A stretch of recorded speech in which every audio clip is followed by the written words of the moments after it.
All right, so who do I have here with me today? They call me Cowboy. Cowboy, man. Nice to meet you, man. It's been a pleasure just talking to you. You had a lot of interesting things to say. If you don't mind, how old are you and what's your current living situation? I'm 47, and right now I'm out here in the streets. I'm under the stars. Under the stars. You know, that was a real unique way of saying it. I've never heard no one saying that. Could you elaborate? Well, if you think about it, I'm out here in the desert. Yeah.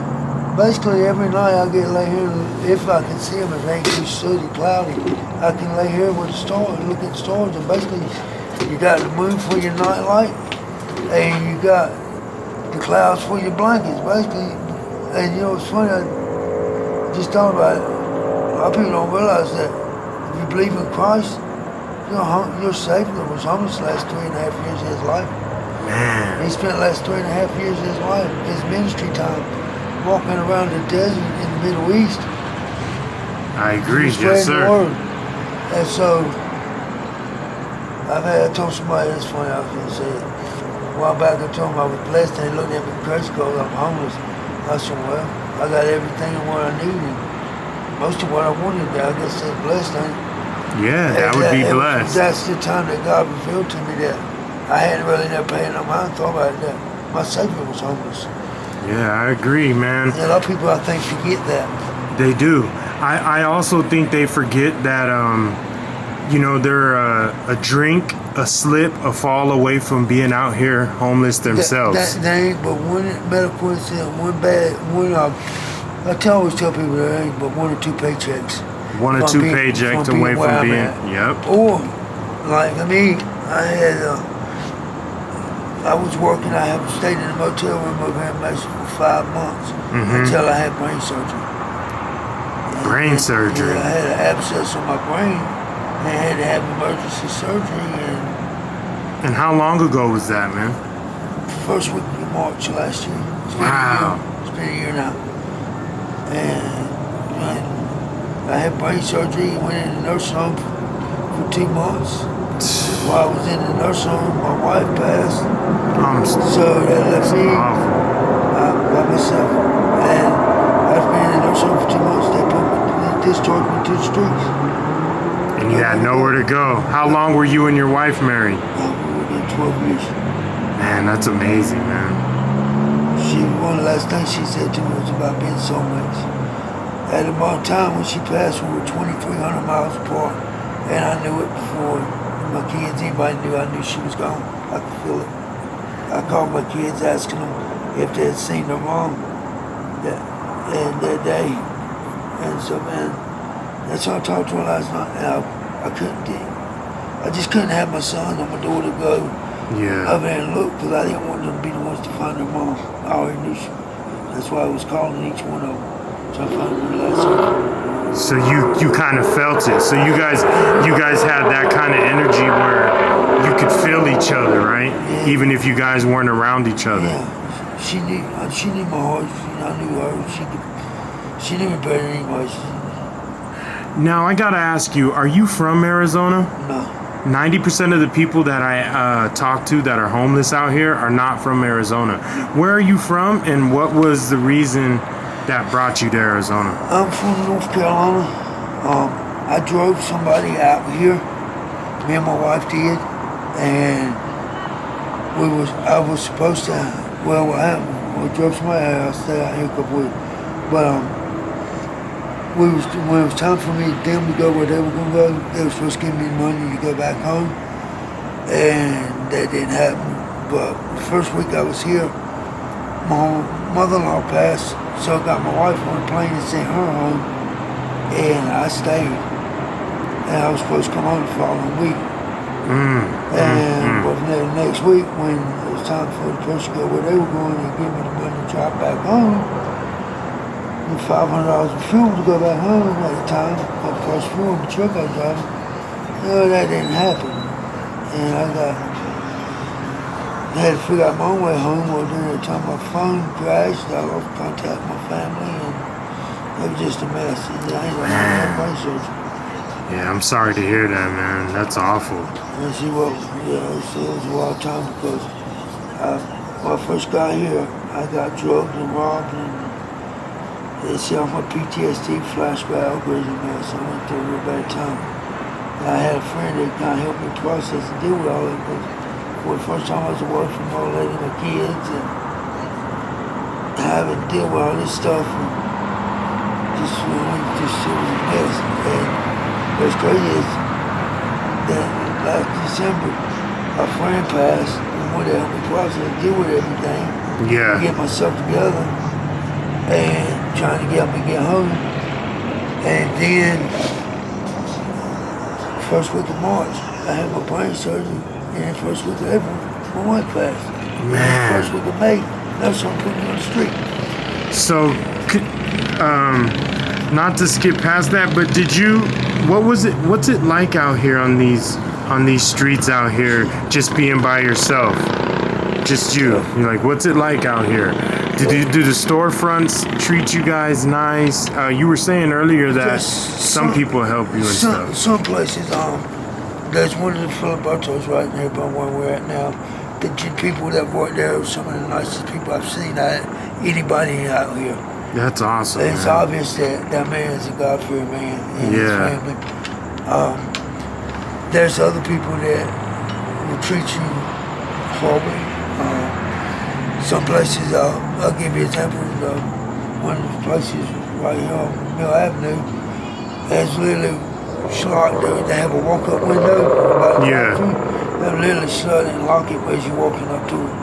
Oh yeah, that's awful. That's not cool, man. Or then, just like one week I was wearing a veteran's hat. Oh boy, they really treat you bad then.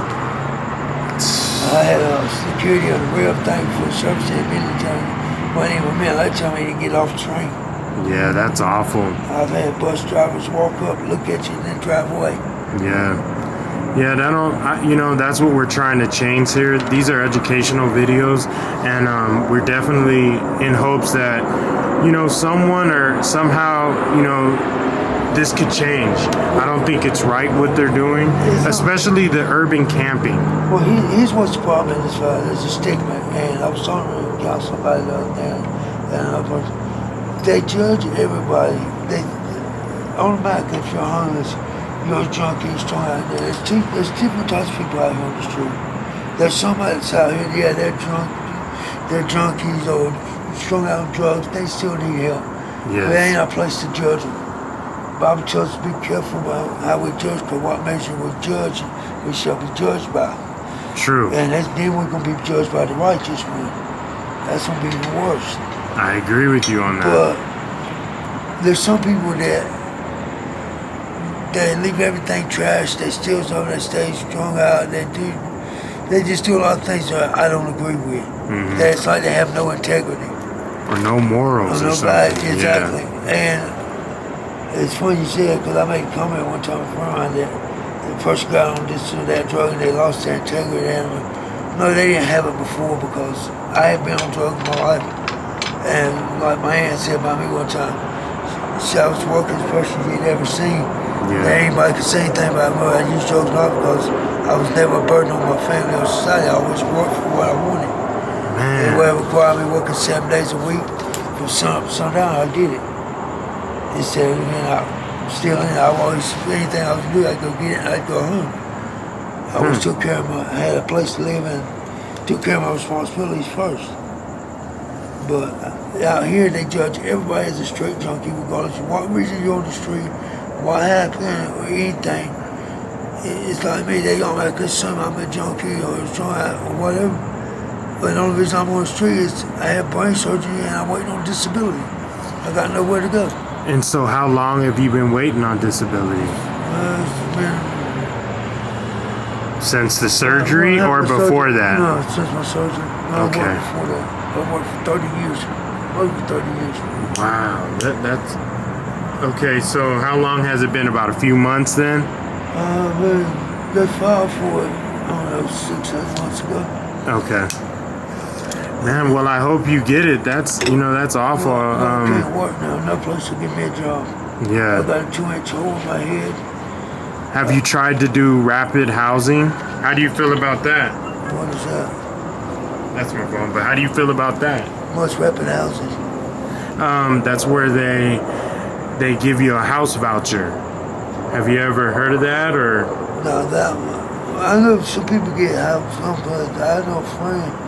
She had to go went to I guess Cass or something over there. Friends went somewhere. She was over there for a year.